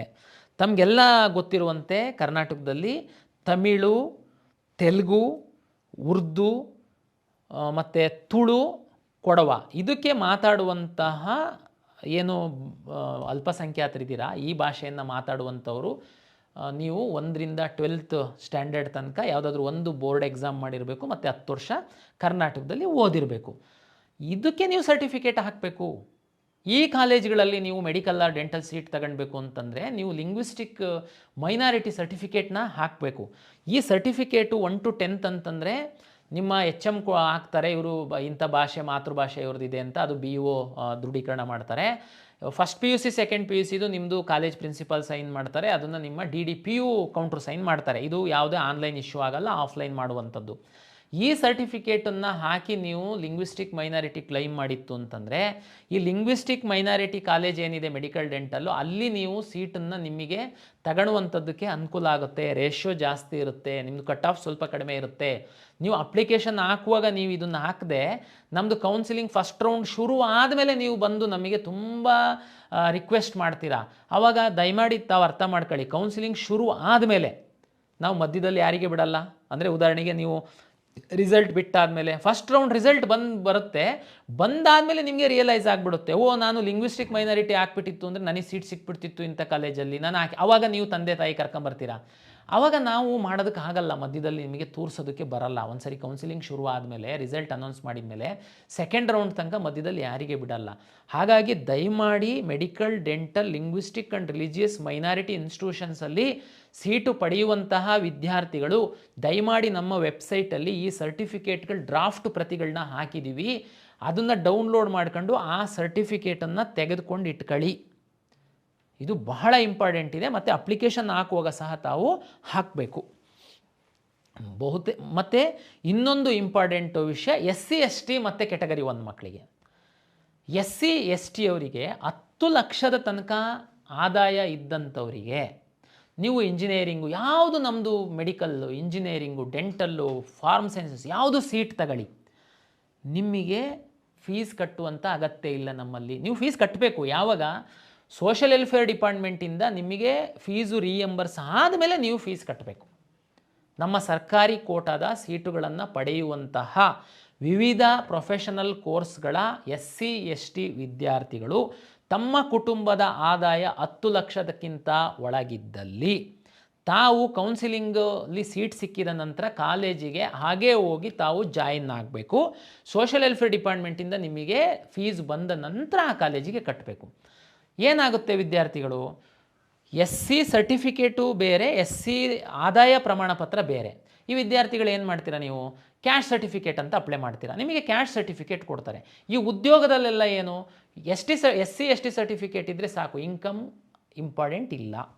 ಆದರೆ ಇಲ್ಲಿ ನೀವು ಜೀರೋ ಫೀಸ್ ಮಾಡಬೇಕಂತಂದರೆ ಈ SC ST ಕುಟುಂಬದ ಮಕ್ಕಳು ನೀವು ನಿಮ್ಮ 10 ಲಕ್ಷದ ಒಳಗಡೆ ಆದಾಯ ಇದ್ದರೆ ನೀವು ಆದಾಯ ಪ್ರಮಾಣ ಪತ್ರ ಸಹ ತೆಗೆದುಕೊಂಡು ಬರಬೇಕು. ನೀವು ಅದು RD ನಂಬರ್ನ ಹಾಕಬೇಕು. ಅಂದರೆ ಈ 2A 2B 3A 3B ಇವರಿಗೆಲ್ಲ ಏನಿರುತ್ತೆ ಅಂತಂದರೆ 8 ಲಕ್ಷದೊಳಗಡೆ ಆದಾಯ ಇದ್ದರೆ ಅವರಿಗೆ 3A ಸರ್ಟಿಫಿಕೇಟ್ 3B ಸರ್ಟಿಫಿಕೇಟ್ ಕೊಡ್ತಾರೆ. ಅದು ಒಂದರಲ್ಲೇ ಬಂದುಬಿಡುತ್ತೆ, ಇನ್ಕಮ್ಮು ಮತ್ತು ಜಾತಿ. SC ಅವ್ರದ್ದು ಹಂಗಲ್ಲ, ನಿಮಗೆ ಕ್ಯಾಸ್ಟ್ ಪ್ರಮಾಣ ಪತ್ರ, SC ST ಅವರಿಗೆ ಕ್ಯಾಸ್ಟ್ ಸಂಬಂಧಪಟ್ಟಂಥ ಪ್ರಮಾಣ ಪತ್ರ ಬೇರೆ ಬರುತ್ತೆ, ಅದಕ್ಕೊಂದು RD ನಂಬರ್ ಬರುತ್ತೆ, ಇನ್ಕಮ್ಮಿಗೆ ಒಂದು RD ನಂಬರ್ ಬರುತ್ತೆ. ದಯಮಾಡಿ SC ST ಮಕ್ಕಳು 10 ಲಕ್ಷದ ಒಳಗಡೆ ಇನ್ಕಮ್ ಇತ್ತು ಅಂತಂದರೆ ತಾವು ಈ 2 ಪ್ರಮಾಣ ಪತ್ರವನ್ನು ತೆಗೆದುಕೊಳ್ಳಿ. 10 ಲಕ್ಷಕ್ಕಿಂತ ಜಾಸ್ತಿ ಇನ್ಕಮ್ ಇದ್ದರೆ ತಾವು ಆದಾಯ ಪ್ರಮಾಣ ಪತ್ರ ತಗೊಳ್ಳೋ ಅಗತ್ಯ ಇಲ್ಲ, ಯಾಕೆಂದರೆ ನಿಮಗೆ ಯಾವುದೇ ಫೀ ರಿಯಾಯಿತಿ ಇರಲ್ಲ. ಆದರೆ ನೀವು ಕ್ಯಾಸ್ಟ್ ಪ್ರಮಾಣ ಪತ್ರ, ಜಾತಿ ಪ್ರಮಾಣ ಪತ್ರ ಮಾತ್ರ ತೆಗೆದುಕೊಳ್ಬೇಕಾಗುತ್ತೆ, ಯಾಕೆಂದರೆ ನೀವು ರಿಸರ್ವೇಷನ್ ಕ್ಲೈಮ್ ಮಾಡಬೇಕು ಅಂತಂದರೆ. ಇನ್ನೊಂದು ಬಂತು, ಕೆಟಗರಿ 1ಗೆ ಸಂಬಂಧಪಟ್ಟಂತೆ ಸಹ ತಮ್ಗಳಿಗೆ ಸಹ 2.5 ಲಕ್ಷ ಆದಾಯದವರೆಗೆ ಈ ಫೀ ರಿಯಾಯಿತಿಯಲ್ಲಿ ಕನ್ಸಿಡರ್ ಮಾಡುವಂಥದ್ದಕ್ಕೆ ಇದೆ. ಹಾಗಾಗಿ ತಾವು ಸಹ ಜಾತಿ ಜೊತೆಗೆ ಆದಾಯ ಪ್ರಮಾಣ ಪತ್ರವನ್ನು ಹಾಕಬೇಕು. ಮತ್ತು ಇಲ್ಲೇ ಈ ವಿಷಯ ಇನ್ನೊಂದು, ಈ ಜನರಲ್ ಮೆರಿಟ್ ಅವರಿಗೆ ಸಂಬಂಧಪಟ್ಟಂತ ಹೇಳ್ಬಿಟ್ಟು, ಇದು ಜನರಲ್ ಮೆರಿಟ್ ಅವರಿಗೆ ವಿಶೇಷವಾಗಿ ಯಾಕೆ ನಾನು ಮೆನ್ಷನ್ ಮಾಡ್ತಾಯಿದ್ದೀನಿ ಅಂದರೆ, ಉಳಿದವರು ಎಲ್ಲರಿಗೂ ಅಂತೂ ತಾವು ಕ್ಯಾಸ್ಟ್ ಸರ್ಟಿಫಿಕೇಟು, ಇನ್ಕಮ್ ಸರ್ಟಿಫಿಕೇಟ್ ಹಾಕೇ ಇರ್ತೀರಾ. ಅಂದರೆ SC ST ಅವರು ಕೆಟಗರಿ 1 ಅವರು ಇನ್ಕಮ್ಮು RD ನಂಬರ್ ಸಪ್ರೇಟ್ ಹಾಕ್ತೀರಾ, ಕ್ಯಾಸ್ಟ್ ಸರ್ಟಿಫಿಕೇಟ್ ಹಾಕ್ತೀರಾ. 3A 3B 2A 2B ಅವರೆಲ್ಲ ಕ್ಯಾಸ್ಟ್ ಆ್ಯಂಡ್ ಇನ್ಕಮ್ ಸರ್ಟಿಫಿಕೇಟ್ ಹಾಕಿರ್ತೀರಾ. ಇನ್ನು ಉಳಿದವರು ಯಾರು? General merit student. General merit student ಅವರಿಗೆ ಏನಪ್ಪ ಇನ್ಕಮ್ಮು? ಉದಾಹರಣೆಗೆ ಜನರಲ್ ಮೆರಿಟ್ ಸ್ಟೂಡೆಂಟ್ ಇದ್ದು ತಾವು ಏನಾದ್ರೂ ಬಡವರಿತ್ತು ಅಂತಂದರೆ, ತಮಗೆಲ್ಲ ಗೊತ್ತಿದೆ SNQ ಅಂತ ಒಂದು ಕೋಟಾ ಇದೆ ಇಂಜಿನಿಯರಿಂಗ್ ಸೀಟಲ್ಲಿ. ಇದರಲ್ಲಿ ನಿಮ್ಮ ಆದಾಯವನ್ನು ಆಧರಿಸಿ ನಿಮಗೆ ಫೀ ರಿಯಾಯಿತಿ ಕೊಡುವಂಥದ್ದಕ್ಕೆ ಒಂದು ಅವಕಾಶ ಇದೆ. ಇದು AICT ಅವರ ಒಂದು ಮಾರ್ಗಸೂಚಿಯಂತೆ. ಹೆಚ್ಚಿನ ವಿವರವನ್ನು ನಮ್ಮ ವೆಬ್ಸೈಟಲ್ಲಿ ತಾವು ನೋಡ್ಕೊಳ್ಬೋದು. ನಾನಿಲ್ಲಿ ಹೇಳುವಂಥದ್ದು ಇಷ್ಟೇ, general merit student, pure general merit students ಒಂದು ವೇಳೆ ಅಂದರೆ ಬೈ ಜಾತಿ ಕೆಲವರು ಜನರಲ್ ಮೆರಿಟ್ ಆಗಿರ್ತಾರೆ, ಅವರಿಗೆ ಇನ್ಕಮ್ಮು ವಾಸ್ತವವಾಗಿ ತುಂಬ ಕಡಿಮೆ ಇರುತ್ತೆ. ಅವ್ರುಗಳೇನಾದರೂ ಈ SNQನ ಕ್ಲೈಮ್ ಮಾಡಬೇಕು ಅಂತಂದರೆ ದಯಮಾಡಿ ತಾವು, ನಿಮಗಂತೂ ಜಾತಿ ಪ್ರಮಾಣ ಪತ್ರ ಕೊಡಲ್ಲ, ಆದರೆ ಇನ್ಕಮ್ ಪ್ರಮಾಣ ಪತ್ರವನ್ನು ಕೊಡ್ತಾರೆ, ಆದಾಯ ಪ್ರಮಾಣ ಪತ್ರವನ್ನು ಹಾಕಿ. ಜೊತೆಗೆ ಈ ಜಾತಿಯಿಂದ ಈ ಜನರಲ್ ಮೆರಿಟ್ ಇರುವಂಥವರು ಒಂದು ವೇಳೆ ಗ್ರಾಮೀಣ ಪ್ರದೇಶದಲ್ಲಿ ಓದಿದರೆ ನೀವು ಗ್ರಾಮೀಣ ಮೀಸಲಾತಿಯನ್ನು ಪಡೆಯುವಂಥದ್ದಕ್ಕೆ ಅವಕಾಶ ಇದೆ. ಆದರೆ ನೀವು ಇಲ್ಲಿ ನಾನ್ ಕ್ರಿಮಿ ಲೇಯರ್ ಸರ್ಟಿಫಿಕೇಟನ್ನು ತಹಶೀಲ್ದಾರ್ ಆಫೀಸಿಂದ ತಂದು ಕೊಡಬೇಕಾಗುತ್ತೆ. ಇದು GM ಅವರಿಗೆ ಕುರಿತಾಗಿ ನಾನು ಹೇಳ್ತಿರುವಂಥದ್ದು. ಇದ್ರ ಬಗ್ಗೆ ಹೆಚ್ಚಿನ GM ಅಂತಿದ್ದಂಗೆ ಸುಮ್ಮನೆ GM ಹಾಕ್ಬಿಡ್ತಾರೆ. ಉದಾಹರಣೆಗೆ ಯಾವುದೋ ಒಂದು ತುಂಬ ಒಂದು ಜಾತಿಯಲ್ಲಿ GM ಇದ್ದು ಅವರು ತುಂಬ ಬಡವರು ಇರ್ತಾರೆ, ಏನೋ ಕೂಲಿ ಮಾಡ್ತಿರ್ಬೋದು, ಏನೋ ಬೇರೆ ವೃತ್ತಿ ಮಾಡ್ತಿರ್ಬೋದು, ಆದರೆ ಅವ್ರದ್ದು ಇನ್ಕಮ್ ತುಂಬ ಕಡಿಮೆ ಇರುತ್ತೆ. GM ಅನ್ನೋ ಕಾರಣಕ್ಕೋಸ್ಕರ ಅವರು ಇನ್ಕಮ್ ಸರ್ಟಿಫಿಕೇಟೇ ಹಾಕಲ್ಲ. ನೀವು ಒಂದು ವೇಳೆ ಮೆರಿಟೋರಿಯಸ್ ಇದ್ದು ನಿಮ್ಮದು ಇನ್ಕಮ್ ತುಂಬ ಕಡಿಮೆ ಇತ್ತು ಅಂತಂದರೆ ನಿಮಗೆ ಈ ಇಂಜಿನಿಯರಿಂಗ್ ಸೀಟ್ ಪಡೆಯುವಂಥ ಸಂದರ್ಭದಲ್ಲಿ SNQಗೆ ನಿಮ್ಮನ್ನು ಇನ್ಕಮ್ ಆಧಾರದ ಮೇಲೆ ಕನ್ಸಿಡರ್ ಮಾಡುವಂಥದ್ದಕ್ಕೆ ಅವಕಾಶ ಇರೋದ್ರಿಂದ ದಯಮಾಡಿ ತಾವು ಅದನ್ನು ಸದುಪಯೋಗ ಪಡಿಸ್ಕೊಳ್ಬೇಕು ಅಂತಂದರೆ ಇನ್ಕಮ್ ಸರ್ಟಿಫಿಕೇಟ್ ಹಾಕಬೇಕು. ಜೊತೆಗೆ ಗ್ರಾಮೀಣ ಪ್ರದೇಶದಲ್ಲಿ ಇದ್ದರೆ ನೀವು ರೂರಲ್ ಪ್ರಮಾಣ ಪತ್ರನ ಹಾಕ್ತೀರಾ. ಅದು ಕ್ಲೈಮ್ ಆಗಬೇಕು ಅಂತಂದರೆ NCLC ನಾನ್ ಕ್ರಿಮಿಲೇಯರ್ ಸರ್ಟಿಫಿಕೇಟ್ ತಹಶೀಲ್ದಾರಿಂದ ಪಡೆದು ಹಾಕಬೇಕಾಗುತ್ತೆ. ಇದು GM ಎಲ್ಲ ಕ್ಯಾಸ್ಟಿಗೆ ಸಂಬಂಧಪಟ್ಟಂತೆ. ಇದು ಎಲ್ಲ ನಿಮ್ಮ ಸೀಟು ಕರ್ನಾಟಕದಲ್ಲಿ ಆರಿಜೆಂಟಲ್ ಮತ್ತು ವರ್ಟಿಕಲ್ ರಿಸರ್ವೇಷನ್ ಮೇಲೆ ಸೀಟ್ ಅಲಾಟ್ ಮಾಡುವಂಥದ್ದು ಅವಕಾಶ ಇರೋದ್ರಿಂದ, ಎಲ್ಲ ಗ್ರೂಪ್ಗಳಿಗೆ ಒಂದು ಸೀಟ್ಗಳ ರಿಸರ್ವ್ ಆಗಿರೋದ್ರಿಂದ, ನಿಮ್ಮ ರ್ಯಾಂಕು ಮತ್ತು ರಿಸರ್ವೇಷನ್ ಮೇಲೆ ನಿಮಗೆ ಸೀಟ್ ಅಲಾಟ್ ಆಗೋದ್ರಿಂದ ನಿಮ್ಮ ಜಾತಿ ಮತ್ತು ಆದಾಯ ಪ್ರಮಾಣ ಪತ್ರಕ್ಕೆ ಸಂಬಂಧಪಟ್ಟಂತೆ ಸರಿಯಾದ ಮಾಹಿತಿಯನ್ನು ಕೊಡುವಂಥದ್ದನ್ನು ಅಪ್ಲಿಕೇಶನ್ ಸ್ಟೇಜಲ್ಲಿ ಮಾಡಿ ಎನ್ನುವಂಥದ್ದು ನಾನು ಪೋಷಕರು ವಿದ್ಯಾರ್ಥಿಗಳಿಗೆ ನನ್ನ ಕಡೆಯಿಂದ ವಿನಂತಿ. ಸ್ಪೆಷಲ್ ಕೆಟಗರಿಗೆ ಸಂಬಂಧಪಟ್ಟಂತೆ ಒಂದು ತಮಗೆ ಮಾಹಿತಿ ಕೊಡೋದಾದರೆ, ತಮಗೆಲ್ಲ ಗೊತ್ತಿದೆ ಸ್ಪೆಷಲ್ ಕೆಟಗರಿಗೆ ಸಹ ರಾಜ್ಯ ಸರ್ಕಾರ ರಿಸರ್ವೇಷನ್ ಕೊಡುತ್ತೆ. ಉದಾಹರಣೆಗೆ sports, person with disability, NCC, scouts and guides, defence, defence. ಇಲ್ಲಿ ಎಲ್ಲ ನೀವು ಒಂದು ವೇಳೆ ಆ ಒಂದು ಏನು ಹಂಗಂತಂದರೆ ಸ್ಪೋರ್ಟ್ಸಲ್ಲಿ ಯಾರು ಎಲಿಜಿಬಲ್ಲು ಇದೆಲ್ಲದನ್ನು ನಾವು ಬ್ರೋಷರಲ್ಲಿ ಡೀಟೇಲಾಗಿ ಕೊಟ್ಟಿದ್ದೀವಿ, ತಾವು ದಯಮಾಡಿ ಸ್ಟಡಿ ಮಾಡಿ. 2 ಪಾಯಿಂಟನ್ನು ನಾನು ಇಲ್ಲಿ ಹಿಂದಿನ 2 ವರ್ಷದ ಅನುಭವದಲ್ಲಿ ಮಕ್ಕಳು ಪ್ರತಿ ಬಾರಿ ತಪ್ಪು ಮಾಡುವಂಥದ್ದು ನಿಮ್ಮ ಗಮನಕ್ಕೆ ತರುವಂಥದ್ದಾದರೆ ಸ್ಪೋರ್ಟ್ಸ್ ಅಂತಂದರೆ ಗ್ರಾಮ ಪಂಚಾಯತಿನಲ್ಲಿ ಆಡಿದ್ದು, ನಿಮ್ಮ ಸ್ಕೂಲಲ್ಲಿ ಆಡಿದ್ದು, ನಿಮ್ಮ ಊರಲ್ಲಿ ಆಡಿದ್ದಕ್ಕೆಲ್ಲ ಸ್ಪೋರ್ಟ್ಸ್ ರಿಸರ್ವೇಷನ್ ಇಲ್ಲ. ಅಲ್ಲಿ ಸ್ಪೋರ್ಟ್ಸ್ ಇಲಾಖೆಯವರು ಒಂದು ಆ್ಯಕ್ಟ್ ಮಾಡಿದ್ದಾರೆ. ಅದ್ರ ಪ್ರಕಾರ ಕಳೆದ 3 ವರ್ಷಗಳಲ್ಲಿ ನೀವು ರಾಜ್ಯವನ್ನು, ರಾಷ್ಟ್ರವನ್ನು, ಅಂತಾರಾಷ್ಟ್ರವನ್ನು ಪ್ರತಿನಿಧಿಸಿರುವಂಥದ್ದು, ಸ್ಪೋರ್ಟ್ಸ್ ಆಡಿರುವಂಥದ್ದು, ಗೆದ್ದಿರುವಂಥದ್ದು, ಪಾರ್ಟಿಸಿಪೇಟ್ ಮಾಡಿರುವಂಥದ್ದಕ್ಕೆ ರಿಸರ್ವೇಷನ್ ಇರುತ್ತೆ. ನೀವು ಸುಮ್ಮನೆ ಸ್ಪೋರ್ಟ್ಸ್ ಕೋಟಾ ಇದೆಯಾ ಅಂತಿದ್ದಂಗೆ ಊರಲ್ಲಿ ಗ್ರಾಮ ಪಂಚಾಯತಿಯಲ್ಲಿ ಆಡೋದಕ್ಕೆ ಕ್ಲಿಕ್ ಮಾಡ್ತೀರಾ. ನಾವಿಲ್ಲಿ ನೀವು ಸ್ಪೋರ್ಟ್ಸಿಗೆ ಡಾಕ್ಯುಮೆಂಟ್ ತಗೊಂಡು ಬನ್ನಿ ಅಂತಂದರೆ ಪಾಪ ಅಲ್ಲಿಂದ ಇಲ್ಲಿವರೆಗೆ ಬರ್ತೀರಾ. ಇಲ್ಲಿ ಬಂದಾದಮೇಲೆ ಸರ್ ಇದಾದರೆ ಗೊತ್ತಿಲ್ಲ, ನಾವು ರಾಜ್ಯ ಮಟ್ಟ ಆಡಿಲ್ಲ ಅಂತ ವಾಪಸ್ ಹೋಗ್ತೀರಾ. ಅದಕ್ಕೆ ದಯಮಾಡಿ ನಾನು ಈ ಸರಿ ಅಪ್ಲಿಕೇಶನಲ್ಲಿ ಸಹ ನೀವು ಯಾವುದು ರಾಜ್ಯನ, ರಾಷ್ಟ್ರನ, ಅಂತಾರಾಷ್ಟ್ರೀಯ ಅಂತ ಪ್ರಿಸ್ಕ್ರೈಬ್ ಮಾಡಿದ್ದೀನಿ. ಜೊತೆಗೆ ಸ್ಪೋರ್ಟ್ಸ್ ಅಂದರೆ ಯಾರು ಎಲಿಜಿಬಲ್ ಅನ್ನುವಂಥದ್ದನ್ನು ಸಹ ನಾವು ನಮ್ಮ ಬ್ರೋಷರಲ್ಲಿ ಹಾಕಿದ್ದೀವಿ. ದಯಮಾಡಿ ಓದಿ ಸ್ಪೋರ್ಟ್ಸ್ ಕೋಟಾ ಕ್ಲೈಮ್ ಮಾಡಿ ಅನ್ನುವಂಥದ್ದು ನನ್ನ ವಿನಂತಿ. ಪರ್ಸನ್ ವಿತ್ ಡಿಸಬಿಲಿಟಿ, ವಿಶೇಷ ಚೇತನರಿಗೆ ಸಂಬಂಧಪಟ್ಟಂಥ ಒಂದು ಮಾತು ನೋಡಿ. ವಿಶೇಷ ಚೇತನರು ಗೆ ರಿಸರ್ವೇಷನ್ ಇದೆ. ಅದರಂತೆ ಮೆಡಿಕಲ್, ಡೆಂಟಲ್, ಆಯುಷ್ ಎಲ್ಲ ಕೆಟಗರಿನಲ್ಲಿ ನಾವು ಸೀಟ್ ರಿಸರ್ವ್ ಮಾಡಿ ಇಡ್ತೀವಿ. ಆದರೆ ಅರ್ಹ ವಿಶೇಷ ಚೇತನರಿಗೆ ರಿಸರ್ವ್ ಮಾಡಿರುವಂತಹ ಸೀಟ್ಸ್ಗಳದು fake PWD person with disability ಅವರಿಗೆ ರಿಸರ್ವ್ ಮಾಡಿರುವಂತಹ ಸೀಟ್ಗಳಲ್ಲ. ಕಳೆದ ವರ್ಷ ನಿಮಗೆ ಮಾಹಿತಿಗೆ ಹೇಳ್ತೀನಿ ನಾನು, ಯಾರು ಪರ್ಸನ್ ವಿತ್ ಡಿಸಬಿಲಿಟಿನ ಕ್ಲೈಮ್ ಮಾಡ್ತೀರಾ ತಾವು UDID ಕಾರ್ಡನ್ನು ತಗೊಳ್ಬೇಕಾಗುತ್ತೆ, ಒಂದು ಮ್ಯಾಂಡೇಟ್ರಿ. ಎರಡನೇದು UDID ಕಾರ್ಡನ್ನು ತಗೊಳ್ತಿದ್ದಂಗೆ ನನಗೆ ಪರ್ಸನ್ ವಿತ್ ಡಿಸಬಿಲಿಟಿನಲ್ಲಿ ರಿಸರ್ವ್ ಸೀಟು ನೀವು ಅರ್ಜಿ ಹಾಕುವಾಗ UDID ಕಾರ್ಡ್ ನಂಬರ್ ಹಾಕ್ತೀರಾ, ಅರ್ಜಿ ಹಾಕ್ತೀರಾ, ಎಕ್ಸಾಮ್ ಬರೀತೀರಾ. ಬರೆದಾದ್ಮೇಲೆ ನಿಮ್ಮನ್ನು ಯಾರು ವಿಶೇಷ ಚೇತನರಿರ್ತಾರೆ ನಿಮ್ಮ ಒಂದು ಅಂಗವೈಕಲ್ಯವನ್ನು ಪರಿಶೀಲನೆ ಮಾಡೋದಕ್ಕೆ ನಾವು ಇಲ್ಲೊಂದು ಮೆಡಿಕಲ್ ಬೋರ್ಡನ್ನು ಕಾನ್ಸ್ಟಿಟ್ಯೂಟ್ ಮಾಡ್ತೀವಿ. KEAಗೆ ನಿಮ್ಮನ್ನು ಕರಿತೀವಿ. ಕೆಲವೊಂದನ್ನು ಇಲ್ಲಿ ಮಾಡ್ತೀವಿ, ಕೆಲವೊಂದನ್ನು ಹಾಸ್ಪಿಟಲ್ ಮಾಡಿಸ್ತೀವಿ. ಅಲ್ಲಿ ನೀವು ಕ್ವಾಲಿಫೈಡ್ ಆದರೆ ಅಷ್ಟೇ ನಿಮ್ಮನ್ನು ವಿಶೇಷ ಚೇತನರ ವರ್ಗದಲ್ಲಿ ಕಾಯ್ದಿರಿಸುವಂತಹ ಸೀಟುಗಳ ಹಂಚಿಕೆಗೆ ನಿಮ್ಮನ್ನು ಪರಿಗಣಿಸ್ತೀವಿ. ಜೊತೆಗೆ ಈ ವರ್ಷ ಏನು ಮಾಡಿದ್ದು ಅಂತ ಹೇಳ್ತೀನಿ. ಈ ಥರ ಬಂದಂತಹ ಸಂದರ್ಭದಲ್ಲಿ ಯಾರು ನಕಲಿ ಪ್ರಮಾಣ ಪತ್ರವನ್ನು ತೆಗೆದುಕೊಂಡು ಬಂದಿದ್ದರು ಅವರನ್ನು ನಮ್ಮ ಕೌನ್ಸಿಲಿಂಗಿಂದ ಸಂಪೂರ್ಣವಾಗಿ ಹೊರಗಡೆ ಹಾಕಿದ್ವಿ. ಅವರಿಗೆ ಮಲ್ಲೇಶ್ವರಂ ಪೊಲೀಸ್ ಸ್ಟೇಷನ್ನಲ್ಲಿ ಒಂದು FIR ಮಾಡಿಸಿದ್ವಿ. ದಯಮಾಡಿ ಅನ್ಯ ಮಾರ್ಗಗಳ ಮೂಲಕ ಸೀಟನ್ನು ಪಡೆಯುವಂಥ ಪ್ರಯತ್ನವನ್ನು ಮಾಡೋದಕ್ಕೆ ಹೋಗಬೇಡಿ. ಯಾರು ನಿಜವಾದ ವಿಶೇಷ ಚೇತನರಿದ್ದಾರೆ ಅವರಿಗೆ ಸರ್ಕಾರ ಮಾಡಿರುವಂತಹ ಒಂದು ವ್ಯವಸ್ಥೆ ಅದು. ದಯಮಾಡಿ ವಿಶೇಷ ಚೇತನರ ಸೀಟ್ಗಳನ್ನ ನೀವು ಕದಿಯುವಂತಹ ಪ್ರಯತ್ನವನ್ನು ಬೇರೆಯವ್ರು ಮಾಡೋಕ್ಕೆ ಹೋಗಬೇಡಿ. ಬೇರೆಯವ್ರು ಮಾಡೋಕ್ಕೆ ಹೋದರೆ ನಿಮ್ಮ ಭವಿಷ್ಯ ಹಾಳಾಗುತ್ತೆ. ಇಲ್ಲಿ ಮಾತ್ರ ಅಲ್ಲ, ನೀವು ಕೌನ್ಸಿಲಿಂಗ್ ಎಲ್ಲೂ ಸೀಟ್ ತಗೊಳೋದಕ್ಕಾಗಲ್ಲ. ಜೊತೆಗೆ ಒಂದು FIR ಆಯಿತು ಅಂತಂದರೆ ನಿಮ್ಮದು ಲೈಫಲ್ಲಿ ಬೇರೆ ಯಾವುದು ಗೌರ್ಮೆಂಟ್ ನೌಕರಿ ಯಾವುದು ತಗೊಳ್ಲಿಕ್ಕೆ ಆಗಲ್ಲ. ಹಾಗಾಗಿ ದಯಮಾಡಿ ನೀವು ಜೆನ್ಯೂನ್ ಇದ್ದರೆ ಮಾತ್ರ ಸರ್ಟಿಫಿಕೇಟನ್ನು ತಗೊಳ್ಳಿ. ನಿಮಗೆ ಮಧ್ಯವರ್ತಿಗಳು ಅವರು ಇವರು ಆಸೆ ಹುಟ್ಟಿಸ್ತಾರೆ, ನಾನೆಲ್ಲ ಕೊಡಿಸ್ತೀನಿ, ಯಾರಿಗೆ ನಂಬಕ್ಕೆ ಹೋಗಬೇಡಿ. ನಂಬಿ ನೀವು ಅವರಿಗೆ ದುಡ್ಡು ಕೊಟ್ಟರೆ ದುಡ್ಡು ಕಳ್ಕೊಳ್ತೀರ, ನಿಮ್ಮ ಜೀವನನೂ ಕಳ್ಕೊಳ್ತೀರ. ದಯಮಾಡಿ ಎಚ್ಚರಿಕೆಯಿಂದ ಇರಿ. ಹಾಗಾಗಿ ನಾನು ಆಗಿದ್ದೆ ಹೇಳಿ, ಕಳೆದ ವರ್ಷ ನಾವು 21 ಫೇಕ್ ವೈದ್ಯಕೀಯ ಪ್ರಮಾಣ ಪತ್ರಗಳನ್ನ ಕಂಡುಹಿಡಿದು FIR ಮಾಡಿಸಿದ್ದೀವಿ. ಅವರು ನಮ್ಮ ಕೌನ್ಸಿಲಿಂಗ್ ಪ್ರಕ್ರಿಯೆಯಿಂದ ಹೊರಗಡೆ ಹಾಕಿದ್ದೀವಿ. ಆ ಪೇರೆಂಟ್ಸಿಗೆ ಮರ್ಯಾದೆನೂ ಹೋಯಿತು, ಪೇರೆಂಟ್ಸ್ ಒಂದಷ್ಟು ದುಡ್ಡನ್ನು ಕಳ್ಕೊಂಡಿದ್ರು. ಕೇಸು ಅದು ನೀವು ಕಲ್ಪನೆಯೂ ಮಾಡ್ಕೊಳ್ಲಿಕ್ಕಾಗಲ್ಲ, ಅಷ್ಟು ಸಮಸ್ಯೆ ಆಗುತ್ತೆ ನಿಮಗೆ. ಹಾಗಾಗಿ ನೀವು ರಾಜಮಾರ್ಗದಲ್ಲಿ ಏನಿದೆ ನಿಮ್ಮದು ಮಾಹಿತಿ ಅದನ್ನು ನಮಗೆ ಕೊಡಿ ಅಂತ ಹೇಳುವಂಥದ್ದು ನನ್ನ ವಿನಂತಿ. ಆಮೇಲೆ ಇನ್ನು ಸರ್ವಿಸ್ ಮೆನ್ನು ಮತ್ತು ಡಿಫೆನ್ಸು ಅದೆಲ್ಲ ತಮ್ಗೆ ಗೊತ್ತಿದೆ. ತಮ್ಮ ತಂದೆ ಯಾರು ಇರ್ತಾರೆ ಅದ್ರದ್ದೆಲ್ಲ ಕ್ಲೈಮ್ ಮಾಡ್ತೀರಾ, ಸಂಬಂಧಪಟ್ಟ ಡಿಪಾರ್ಟ್ಮೆಂಟಿಗೆ ವೆರಿಫೈ ಮಾಡಿಸಿ ತರಿಸ್ತೀವಿ. ಆಮೇಲೆ ನಾವು ನಿಮಗೆ ಅದರಲ್ಲಿ ಸೀಟ್ ಅಲಾಟ್ ಮಾಡ್ತೀವಿ. ಬಟ್ ಮಾಹಿತಿನ ಸರಿಯಾಗಿ ಈಗ ಕೊಡಬೇಕಾಗುತ್ತೆ ತಾವು.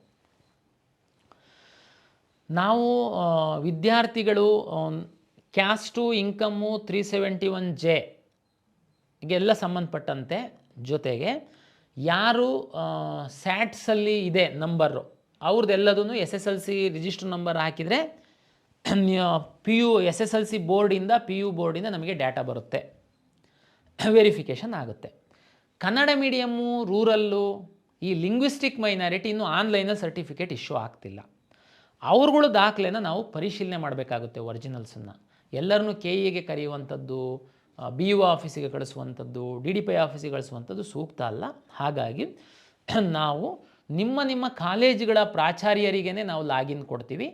ನಿಮ್ಮ ಈ ಯಾವ ಆನ್ಲೈನ್ ಸರ್ಟಿಫಿಕೇಟ್ ಇಶ್ಯೂ ಆಗಿಲ್ಲ, ನಾನೀಗ ಹೇಳಿದೆ ಅಲ್ಲ, ಇವತ್ತು ಆನ್ಲೈನಲ್ಲಿ ಯಾವ್ಯಾವ ಸರ್ಟಿಫಿಕೇಟ್ ಇಶ್ಯೂ ಆಗ್ತಾಯಿದೆ: religious minority certificate, all caste and income certificate, 371J certificate, ನಿಮ್ಮ ಸ್ಟಡಿ ಡೀಟೇಲ್ಸ್ PU ಬೋರ್ಡಲ್ಲಿರುವಂಥದ್ದು, SSLC ಬೋರ್ಡಲ್ಲಿರುವಂಥದ್ದು ನಮ್ಗೆ ಆನ್ಲೈನಲ್ಲಿ ಫೆಚ್ ಆಗಿ ಬರುತ್ತೆ. Linguistic minority certificates, Kannada medium certificate, rural certificate ಇದು ಆನ್ಲೈನಲ್ಲಿ ವೆರಿಫಿಕೇಷನ್ ಆಗಲ್ಲ. ಹಾಗಾಗಿ ಯಾರು ಇದನ್ನು ಕ್ಲೈಮ್ ಮಾಡ್ತಾರೆ ನಾವು ಒಂದು ವೆರಿಫಿಕೇಷನ್ ಮಾಡಬೇಕಾಗುತ್ತೆ. ಅದಕ್ಕೆ ನಾವೇನು ಮಾಡಿದ್ದೀವಿ, ಯಾರು ಪ್ಯೂರ್ ಜನರಲ್ ಮೆರಿಟ್ ಬರ್ತಾರೆ ಅವ್ರದ್ದು ಬೋರ್ಡಿಂದನೇ ನಮಗೆ ಸ್ಯಾಟ್ಸಲ್ಲಿ 7 ವರ್ಷದ ಸ್ಟಡಿ ಡೀಟೇಲ್ಸು ಫೆಚ್ ಆಗುತ್ತೆ. SSLC ಯಾರು PUC ಒಂದು ಎಕ್ಸಾಮನ್ನು ಇಲ್ಲಿ ಬರೆದಿರುವಂಥದ್ದು ಪ್ರೂವ್ ಆಗುತ್ತೆ. ಅವರು ಎಲ್ಲೂ ವೆರಿಫಿಕೇಷನಿಗೆ ಹೋಗೋ ಅಗತ್ಯ ಇಲ್ಲ. ನಿಮಗೆ ನಿಮ್ಮ ಅಪ್ಲಿಕೇಶನ್ ಡೌನ್ಲೋಡ್ ಆಗಿಬಿಡುತ್ತೆ. ನಿಮಗೆ ಅಂದರೆ ನೀವು ಸಬ್ಮಿಟ್ ಮಾಡಿರೋ ಅಪ್ಲಿಕೇಶನ್ ಫೀಸ್ ಕಟ್ತಿದಂಗೆ ನಿಮಗೆ ಡೌನ್ಲೋಡ್ ಆಗುತ್ತೆ. ಯಾರ್ದು 7 ಇಯರ್ಸು ಸ್ಟಡಿ ಡೀಟೇಲ್ಸು ಕಾರಣಾಂತರದಿಂದ ಫೆಚ್ ಆಗಲ್ಲ, ಉದಾಹರಣೆಗೆ ICSE ಇರ್ಬೋದು, CBSE ಇರ್ಬೋದು, ಯಾರು ಈ Kannada medium, rural, linguistic minority claim ಮಾಡ್ತೀರಾ ರಿಸರ್ವೇಷನ್ಸು, ತಮಗೆ ನೀವು ಅಪ್ಲಿಕೇಶನ್ ಸಬ್ಮಿಟ್ ಮಾಡಿದ ಮೇಲೆ ಒಂದು ಕ್ಲೈಮ್ ಸ್ಲಿಪ್ ಅಂತ ಮಾತ್ರ ಬರುತ್ತೆ. ನಿಮ್ಮದು ಅಪ್ಲಿಕೇಶನ್ನು ಡೌನ್ಲೋಡ್ ಆಗಲ್ಲ. ನಿಮಗೆ ಏನೇನು ಸಬ್ಮಿಟ್ ಮಾಡಿ ಡೌನ್ಲೋಡ್ ಆಗಲ್ಲ. ಅದರಲ್ಲಿ ಹೇಳ್ತೀರಾ ನೀವು ಇದೆಲ್ಲ ಕ್ಲೈಮ್ ಮಾಡಿದ್ದೀರಾ. ದಯಮಾಡಿ ತಾವು ತಮ್ಮ ಕಾಲೇಜಿನ ಪ್ರಾಂಶುಪಾಲರ ಬಳಿ ಅಥವಾ ಹತ್ತಿರದ ಯಾವುದೇ ಸರ್ಕಾರಿ PU ಕಾಲೇಜಲ್ಲಿ ಹೋಗಿ ನೀವು ಮೂಲ ದಾಖಲೆಗಳನ್ನು ತೋರಿಸಿ ಅಂತ, ಅಲ್ಲಿ ಪ್ರಾಂಶುಪಾಲರು ನಿಮ್ಮ ಮೂಲ ದಾಖಲೆಗಳನ್ನ ನೋಡಿ ಅವರು ಓಕೆ ಮಾಡ್ತು ಅಂತಂದರೆ ಆಮೇಲೆ ನಿಮಗೆ ಅಪ್ಲಿಕೇಶನ್ ಡೌನ್ಲೋಡ್ ಆಗುತ್ತೆ. ಏನು ಸರ್ ಇದು ಅಪ್ಲಿಕೇಶನ್ ಡೌನ್ಲೋಡು ಮತ್ತು ನಾವೇನು ಸಬ್ಮಿಟ್ ಮಾಡಿದ್ವಿ ಅಂತ ಗೊತ್ತಾಗಲ್ಲ, ಏನು ನಮಗೆ ಕೊಟ್ಟರೆ ಯಾಕೆ ಇದು ಮಾಡಿದ್ವಿ ಅನ್ನೋದನ್ನು ಹೇಳ್ಬಿಡ್ತೀನಿ. ಲಾಸ್ಟ್ ಇಯರ್ ನಾವೇನು ಮಾಡಿದ್ವಿ, ಅಪ್ಲಿಕೇಶನನ್ನು ನಿಮಗೆ ಡೌನ್ಲೋಡ್ ಆಗ್ತಾಯಿತ್ತು, ಕೆಳಗಡೆ ಬರೆದಿದ್ವಿ ಕೆಲವೊಂದು ಆನ್ಲೈನಲ್ಲಿ ವೆರಿಫೈ ಆಗಿರ್ತಿತ್ತು, ಕೆಲವೊಂದು ವೆರಿಫೈ ಆಗಿರ್ತಿರ್ಲಿಲ್ಲ. ಇದು ಯಾವುದು ವೆರಿಫೈ ಆಗಿಲ್ಲ ಅದು ಕೆಳಗಡೆ ಹಾಕಿದ್ವಿ, to be verified, please visit your college principal and verification ಮಾಡ್ಕೊಳ್ಳಿ. ಅಪ್ಲಿಕೇಶನ್ ಹಾಕಿ ಡೌನ್ಲೋಡ್ ಮಾಡ್ಕೊಂಡವ್ರು ಅದನ್ನು ತೆಗೆದು ಓದಲೂ ಇಲ್ಲ ವಿದ್ಯಾರ್ಥಿಗಳು. ಕಾಲೇಜಿಗೆ ಹೋಗಿ ನೀವು ವೆರಿಫಿಕೇಷನ್ನೇ ಮಾಡ್ಕೊಳ್ಳಲಿಲ್ಲ ಯಾವುದೂ. ಕೌನ್ಸಿಲಿಂಗ್ ಶುರು ಮಾಡಿದ್ವಿ.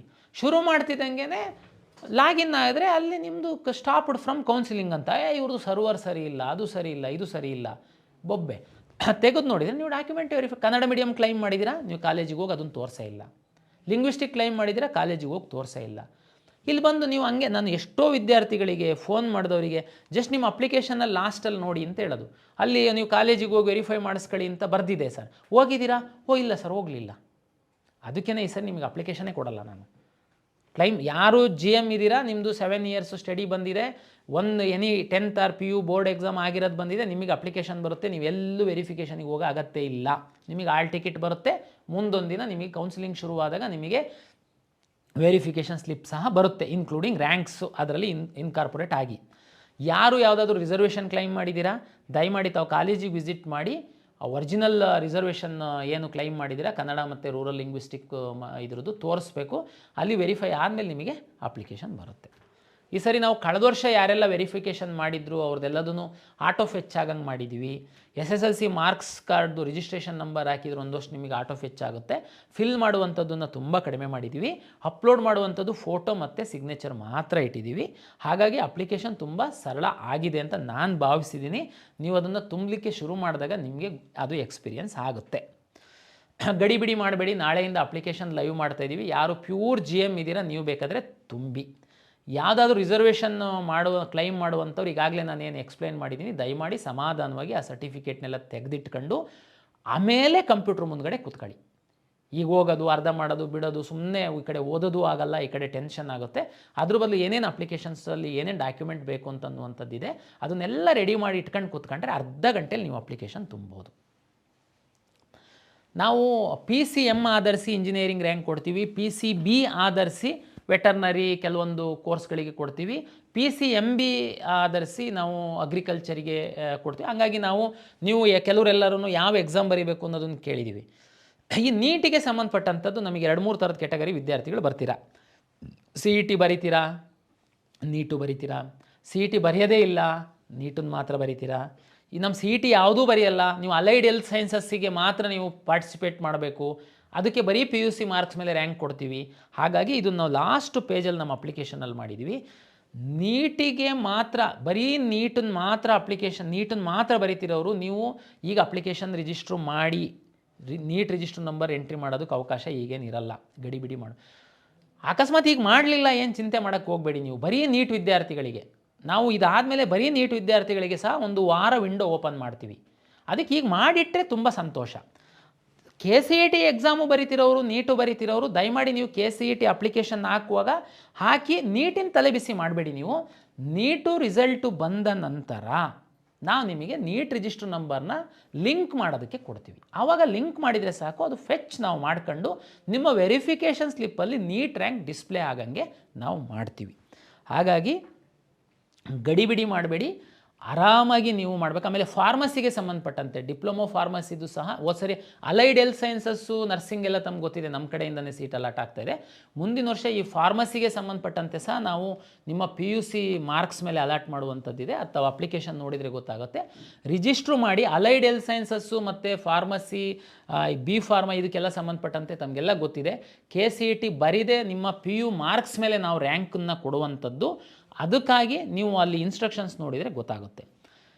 ಕರ್ನಾಟಕ ಪರೀಕ್ಷಾ ಪ್ರಾಧಿಕಾರ ಕರ್ನಾಟಕ ರಾಜ್ಯದ ಎಲ್ಲ ಸರ್ಕಾರಿ ಖಾಸಗಿ PU ಕಾಲೇಜಿನ ವಿಜ್ಞಾನ ವಿದ್ಯಾರ್ಥಿಗಳಿಗೆ ಒಂದು ದಿಕ್ಸೂಚಿ ಪುಸ್ತಕವನ್ನು ಮುದ್ರಿಸಿ ನಿಮಗೆ ಕಳಿಸ್ಕೊಡ್ಲಾಗಿದೆ. ನಿಮ್ಮ PU ಇಲಾಖೆಯ ಮುಖಾಂತರ ನಾವು ಕಳಿಸಿದ್ದೀವಿ. ನಿಮ್ಮ ಪ್ರಾಂಶುಪಾಲರು ನಿಮಗೆ ಕಳಿಸ್ತಾರೆ. ಒಂದು 52 ಪುಟದ ಒಂದು ಪುಸ್ತಕ. ದಯಮಾಡಿ ವಿದ್ಯಾರ್ಥಿಗಳು ನೀವು ಅಪ್ಲಿಕೇಶನ್ ಹಾಕೋದ್ರೊಳಗಡೆ ಒಂದು ಸರಿ ಓದಿ ಪೂರ್ತಿ ಎಲ್ಲ ಅದರಲ್ಲಿ ಇನ್ಕಾರ್ಪೊರೇಟ್ ಮಾಡಿದ್ದೀವಿ ನಾವು. ತಮಗೆ ತುಂಬ ಸಹಾಯ ಆಗುತ್ತೆ. ಜೊತೆಗೆ ನಿಮ್ಮ ಕಾಲೇಜಿನ ಎಲ್ಲ ವಿಜ್ಞಾನ ಶಿಕ್ಷಕರಿಗೆ ನಾವು ಅಪ್ಲಿಕೇಶನ್ ತುಂಬುವ ಕುರಿತು ನಾವು ಕಳೆದ 10 ದಿವಸಗಳಿಂದ ನಾವು ತರಬೇತಿಯನ್ನು ಆನ್ಲೈನ್ ಮೂಲಕ ಕೊಟ್ಟಿದ್ದೀವಿ. ಏನೇ ಡೌಟ್ಸ್ ಇತ್ತು ಅಂತಂದ್ರೂ ತಾವು ತಮ್ಮ ಕಾಲೇಜಿನ ಇವರಿಗೆ ಉಪನ್ಯಾಸಕರಿಗೆ ಕೇಳಿದರೆ ಅವರು ಸಹ ಕ್ಲಾರಿಫೈ ಮಾಡ್ತಾರೆ. ಜೊತೆಗೆ ನಾನು ಹೇಳಿದಂತೆ ನೀವು ಕಾಲೇಜಲ್ಲೇ ಆ ಸೌಲಭ್ಯನ ಬಳಕೆ ಮಾಡಬೇಕು. ಕಾಲೇಜವರಿಗೆ ಸಹ ನಾವು ರಿಕ್ವೆಸ್ಟ್ ಮಾಡಿದ್ವಿ, ದಯಮಾಡಿ ತಾವು ಕಾಲೇಜಲ್ಲೇ ಅಪ್ಲಿಕೇಶನ್ ಹಾಕ್ಸಿ ಅಂತ. ಸೈಬರ್ ಸೆಂಟ್ರಿಗೆ ಹೋಗಿ ಅಪ್ಲಿಕೇಶನ್ ಹಾಕಬೇಡಿ, ಅಲ್ಲಿಂದ ನಿಮಗೆ ತೊಂದರೆ ಆಗುತ್ತೆ ಅಂತ ಖಂಡಿತ ನಾನು ಹೇಳಲ್ಲ. ಆದರೆ ಸೈಬರ್ ಸೆಂಟ್ರಿಗೆ ಹೋಗಿ ಅಪ್ಲಿಕೇಶನ್ ಹಾಕುವಾಗ ದಯಮಾಡಿ ವಿದ್ಯಾರ್ಥಿ ಅವರ ಪಕ್ಕದಲ್ಲಿ ಕುಳಿತುಕೊಂಡು ನಮ್ಮ ದಿಕ್ಸೂಚಿ ಒಂದು ಸರಿ ಓದಿ ನಿಮ್ಮ ಮೀಸಲಾತಿ ನಿಮ್ಮ ಮಾಹಿತಿಯನ್ನು ಸರಿಯಾಗಿ ತುಂಬಿ, ನಿಮ್ಮ ಅಥವಾ ನಿಮ್ಮ ಪೋಷಕರ ಮೊಬೈಲ್ ನಂಬರನ್ನೇ ಕೊಡಿ, ನಿಮ್ಮ ಅಥವಾ ನಿಮ್ಮ ಪೋಷಕರ ಇಮೇಲ್ ಐಡಿನೇ ಕೊಡಿ. ದಯಮಾಡಿ ಆ ಸೈಬರ್ ಸೆಂಟರ್ ಅವರಿಗೆ ಪೂರ್ತಿ ಕೊಟ್ಬಿಟ್ಟು ನೀನೇ ಅಪ್ಲಿಕೇಶನ್ ಹಾಕು ಅಂತ ಹೇಳಕ್ಕೆ ಹೋಗಬೇಡಿ. ಅಲ್ಲಿ ಏನಾಗುತ್ತೆ ಪ್ರಾಬ್ಲಮ್ಮು, ಆ ಅಪ್ಲಿಕೇಶನ್ ಅವ್ರು ಹಾಕೋದ್ರ ಜೊತೆಗೆ OTPಗೋಸ್ಕರ ಅವ್ರ ಮೊಬೈಲ್ ನಂಬರ್ ಹಾಕ್ತಾರೆ. ನಾವೆಲ್ಲ ಇನ್ಫಾರ್ಮೇಷನ್ ಅವ್ರಿಗೆ ಕಳಿಸ್ತಿರ್ತೀವಿ. ಕೌನ್ಸಿಲಿಂಗ್ ಟೈಮಲ್ಲಿ ನಿಮಗೇನು ಕಮ್ಯುನಿಕೇಷನ್ ಆಗಲ್ಲ. ಹಾಗಾಗಿ ಎಲ್ಲರ ಮನೆಯಲ್ಲಿ ಕಂಪ್ಯೂಟರ್ ಇರುತ್ತೆ ಅಂತ ನಾನು ಹೇಳಲ್ಲ. ಹಾಗಾಗಿ ನೀವು ಊರಲ್ಲಿರುವಂಥ ನಮ್ಮ ಗ್ರಾಮ 1 ಕೇಂದ್ರಗಳಲ್ಲಿ ಸೈಬರ್ ಸೆಂಟ್ರಲ್ಲಿ ನೀವು ಡಿಪೆಂಡ್ ಆಗ್ಬೋದು, ನೀವು ಹೋಗ್ಬೋದು. ಬಟ್ ಆದರೆ ನೀವು ಅವರ ಜೊತೆ ಕುತ್ಕೊಂಡು ನಿಮ್ಮ ಅಪ್ಲಿಕೇಶನ್ ತುಂಬಿ ಸಬ್ಮಿಟ್ ಮಾಡಬೇಕು ಅನ್ನೋದು ವಿದ್ಯಾರ್ಥಿಗಳಿಗೆ, ಪೋಷಕರಿಗೆ ನನ್ನ ವಿನಂತಿ. ಯಾರು ಗಡಿಬಿಡಿ ಮಾಡಬೇಡಿ, ಅಪ್ಲಿಕೇಶನ್ನ ಸರಿಯಾದ ರೀತಿ ತುಂಬಿ. ಈಗೇನೋ ತಪ್ಪಾಕಿ ಸಬ್ಮಿಟ್ ಮಾಡಿಬಿಟ್ಟೆ, ತಪ್ಪಾಗಿ ಹೋಗ್ಬಿಡು, ಏನು ಚಿಂತೆ ಮಾಡಬೇಡಿ. ನಾವು ಲಾಸ್ಟ್ ಡೇಟ್ ತನಕ ಎಡಿಟಿಗೆ ಆಪ್ಷನ್ ಇಟ್ಟಿರ್ತೀವಿ. ಆದರೆ ನೀವು ಇದೆಲ್ಲ ಎಡಿಟ್ ಮಾಡಿ ಎಲ್ಲ ಫೈನಲ್ ಆದಮೇಲೆ ಕಾಲೇಜಿಗೆ ಹೋಗಿ ಪ್ರಿನ್ಸಿಪಲ್ ಹತ್ರ ವೆರಿಫಿಕೇಷನ್ ಮಾಡಿಸಿದ ಮೇಲೆ ಮಾತ್ರ ಫ್ರೀಸ್ ಆಗುತ್ತೆ. ಈಗ ನೀವು 2A ಇರುತ್ತೆ, ನೀವು ಸರ್ಟಿಫಿಕೇಟೇ ಹಾಕಲ್ಲ, ಗಡಿಬಿಡಿನಲ್ಲಿ ಹಾಕ್ಬಿಡ್ತೀರಾ. ಆಮೇಲೆ ಕಾಲೇಜಿಗೂ ಹೋಗ್ತೀರಾ, ಕನ್ನಡ ಮೀಡಿಯಮ್ ಊರಲ್ಲೆಲ್ಲ ತೋರಿಸ್ತೀರಾ, ವೆರಿಫಿಕೇಷನ್ ಆಗುತ್ತೆ. ಆಮೇಲೆ ಒಂದು ವಾರ ಆದಮೇಲೆ ಇಲ್ಲ ನಾನು ತಹಶೀಲ್ದಾರಿಗೆ ಅಪ್ಲೈ ಮಾಡಿದ್ದೆ, 2A ಸರ್ಟಿಫಿಕೇಟ್ ಈಗ ಬಂದಿದೆ, ಈಗ ಹಾಕಬೇಕು ಅಂತಂದರೆ ನೀವು ಎಡಿಟ್ ಮಾಡೋಕ್ಕಾಗಲ್ಲ. ಒಂದು ವೇಳೆ ತಹಶೀಲ್ದಾರಿಗೆ ಹಾಕಿದ್ದೀರಾ ಅಪ್ಲೈ ಮಾಡೋದಕ್ಕೆ ಅಂತಂದರೆ ದಯಮಾಡಿ ಆ ಸರ್ಟಿಫಿಕೇಟ್ ನಿಮಗೆ ಬರೋ ತನಕ ವೆಯ್ಟ್ ಮಾಡಿ, ಅದನ್ನು ಹಾಕಿ ನಂತರ ಕಾಲೇಜಿಗೆ ದಾಖಲೆ ಪರಿಶೀಲನೆಗೆ ಹೋಗಿ. ತಹಶೀಲ್ದಾರು ಕಾಲೇಜಿನ ಪ್ರಾಂಶುಪಾಲರು ದಾಖಲೆಗಳನ್ನ ಪರಿಶೀಲನೆ ಮಾಡಿ ಅವರು ಸಬ್ಮಿಟ್ ಮಾಡಿದ ಮೇಲೆ ಫೈನಲ್ ಮತ್ತೆ ಎಡಿಟ್ ಮಾಡೋಕ್ಕಾಗಲ್ಲ ತಾವು. ಹಾಗಾಗಿ ದಯಮಾಡಿ ನೀವು ಅಪ್ಲಿಕೇಶನ್ ಸರಿಯಾಗಿ ತುಂಬಿ ಎಲ್ಲ ಸರಿ ಇದೆ ಅನ್ನೋದನ್ನು ಖಾತ್ರಿಪಡಿಸ್ಕೊಂಡು, ನಿಮ್ಮ ಎಲ್ಲ ಮೀಸಲಾತಿಯನ್ನು ನೀವು ಹಾಕಿದಿರ ಅನ್ನುವಂಥದ್ದನ್ನು ಖಾತ್ರಿಪಡಿಸ್ಕೊಂಡು ನಿಮ್ಮ ಕಾಲೇಜಿನ ಪ್ರಾಂಶುಪಾಲರ ಹತ್ರ ಹೋಗಿ ಮೂಲ ದಾಖಲೆಗಳನ್ನ ತೋರಿಸಿ ಅವರೊಂದು ಸರಿ ನೋಡಿ ಸಬ್ಮಿಟ್ ಮಾಡ್ತಾರೆ. ಅಲ್ಲಿಗೆ ನಿಮ್ಮದು ಅಪ್ಲಿಕೇಶನ್ ಕಂಪ್ಲೀಟ್ ಆಗುತ್ತೆ, ನಿಮಗೆ ಹಾಲ್ ಟಿಕೆಟ್ ಬರುತ್ತೆ. ಅಲ್ಲಿವರೆಗೆ ನಿಮಗೆ ಅದು ಕಂಪ್ಲೀಟ್ ಆಗಿಲ್ಲ ಅಂತ, ಒಂದು ವೇಳೆ ಅಪ್ಲಿಕೇಶನ್ ಅರ್ಧ ತುಂಬಿದ್ದೀರಾ ಇಲ್ಲ ಪೂರ್ತಿ ತುಂಬಿದ್ದೀರಾ, ಕಾಲೇಜಿಗೆ ಹೋಗಿ ಸಬ್ಮಿಟ್ ಮಾಡಿಲ್ಲ, ಇನ್ನೂ ವೆರಿಫಿಕೇಷನ್ ಮಾಡಿಸ್ಕೊಂಡಿಲ್ಲ, ಏನೋ ಒಂದು ಬದಲಾವಣೆ ಮಾಡಬೇಕು ಅಂತ ಬರುತ್ತೆ, ನೀವು ಮಾಡ್ಬೋದು. ಎಡಿಟ್ ಮಾಡ್ಕೊಂಡು ನೀವು ಮಾಡ್ಬೋದು. ಪ್ರತಿ ಸರಿ ಎಡಿಟ್ ಮಾಡುವಾಗ ನಿಮ್ಮ OTP ಮತ್ತೊಂದು ಬರುತ್ತೆ. ಅದು ತುಂಬ ಸರಳೀಕರಣ ಮಾಡಿದ್ದೀವಿ, ನಿಮಗೆ ಅನುಕೂಲ ಆಗುತ್ತೆ ಅಂತ ನಾನು ಭಾವಿಸ್ತೀನಿ. ಇದು ಕರ್ನಾಟಕ ಪರೀಕ್ಷಾ ಪ್ರಾಧಿಕಾರದ ವತಿಯಿಂದ ವಿದ್ಯಾರ್ಥಿಗಳಿಗೆ ಹಾಗೂ ಪೋಷಕರಿಗೆ ಅಪ್ಲಿಕೇಶನ್ನಿಗೆ ಸಂಬಂಧಪಟ್ಟಂತಹ ಮಾಹಿತಿಯನ್ನು ನಾನು ತಮ್ಮೊಂದಿಗೆ ಹಂಚ್ಕೊಂಡಿದ್ದೀನಿ. ದಯಮಾಡಿ ಗಾಬರಿ ಆಗಬೇಡಿ, ತಪ್ಪು ಮಾಹಿತಿಯನ್ನು ಕೊಡಬೇಡಿ, ಸರಿಯಾದ ಮಾಹಿತಿಯನ್ನು ತಾವು ಕೊಡಬೇಕು. 1 ತಿಂಗಳು ಸಾಕಷ್ಟು ಸಮಯವನ್ನು ತಮಗೆ ಕೊಟ್ಟಿದ್ದೀವಿ. ಸಮಾಧಾನವಾಗಿ ಅಪ್ಲಿಕೇಶನ್ ತುಂಬಿ ಒಳ್ಳೆ ರೀತಿಯಲ್ಲಿ ಈ ಸರಿ ನಾವು ನಡೆಸುವಂಥದ್ದಕ್ಕೆ ಸಾಕಷ್ಟು ತಯಾರಿಯನ್ನು ಪ್ಲ್ಯಾನ್ಗಳನ್ನು ಮಾಡಿಕೊಂಡಿದ್ದೀವಿ. ಹಾಗಾಗಿ ತಮಗೆ ಯಾವುದೇ ಹಂತದಲ್ಲಿ ಏನಾದ್ರೂ ತಪ್ಪುಗಳು, ಗೊಂದಲಗಳು, ಡೌಟ್ಸ್ ಇತ್ತು ಅಂತಂದರೆ ತಾವು ತಮ್ಮ ಉಪನ್ಯಾಸಕರ ಜೊತೆಗೆ ನಮ್ಮ ಕಾಲ್ ಸೆಂಟ್ರಿಗೆ ಸಹ ತಾವು ಕೇಳ್ಬೋದು. ಅವರು ಸಹ ನಿಮಗೆ ಸಹಾಯ ಮಾಡ್ತಾರೆ, ಮಾರ್ಗದರ್ಶನ ಮಾಡ್ತಾರೆ ಅಂತ ಹೇಳ್ತಾ ಎಲ್ಲ ಪೋಷಕರು, ವಿದ್ಯಾರ್ಥಿಗಳಿಗೆ ಮತ್ತೊಮ್ಮೆ ಕರ್ನಾಟಕ ಪರೀಕ್ಷಾ ಪ್ರಾಧಿಕಾರದ ವತಿಯಿಂದ ನಮಸ್ಕಾರಗಳು.